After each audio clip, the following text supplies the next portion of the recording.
Time perception, progress versus cyclical, linear versus cyclical. There are two ways of seeing time. One is linear perception, yesterday, today, and tomorrow.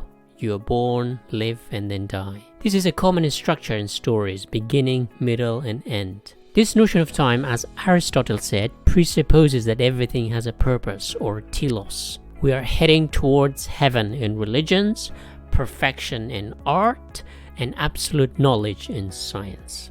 It's a goal-oriented way of looking at time. The other perception of time is cyclical. Life is a circle. You are born as a person, then you turn into dust, and then generate into something else, and so on. Farmers regulate their lives based on seasons. Seasons are repeated every year. Days are repeated every week. A full circle is 360 degrees, which closely corresponds to 365 days in a year. You're born, you grow up, and then die. Someone else comes along and does the same thing. Linear perception has a more self-centered approach. You're important, responsible. While cyclical notion of time, nature carries on with or without you.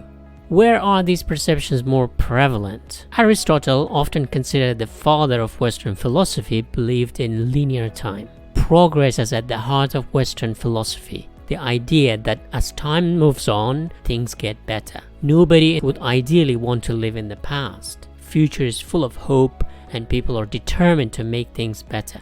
Linear time is also present in Middle Eastern religions, Christianity, Judaism, and Islam.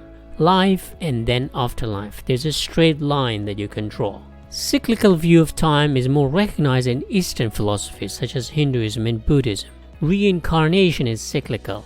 Death is not the end, but the beginning of another life form, as an animal or even an object. Eastern philosophies tend to suggest a less progressive, but more static and fixed view of society. Caste system is one example. Cyclical notion of time is also present in Sufism, especially in the poetry of Rumi. Cyclical notion of time suggests that one day is not better than another. Buddhism appeals to some Westerners because it emphasizes this moment of here and now. The pressure and worry about future can be exhausting for some people. Fundamentally, Western philosophy believes that humans are in charge of nature, while in the East, humans are part of nature, not superior to other animals. West attempts to reform the crooked world, and Eastern mentality is more accepting one's fate. In the West, one religion, one God, and one ideology has to defeat other ones, while in the East, many gods, many religions, and many views have more or less coexisted for centuries. Linear view promotes individualism, one better the other, while cyclical view promotes community. We're all equally good and bad, like yin and yang. West is more masculine and male-dominant, while East tends to be more feminine, less focused on winning and aggression. Women are more aware of cycle-based life because their body is regulated that way. West promotes risk-taking and East promotes safety. Of course, in today's world, East and West have converged. East has adapted the Western industrial methods of focusing on the output more than the process. Traditions that valued process more than outcome are slowly fading away because in capitalism, speed and shortcuts are more important to make more money because time is money. Outcome-driven economies are doing better. But when it comes to the happiness and the meaning of life, Westerners look to the East these days for some more cyclical wisdom.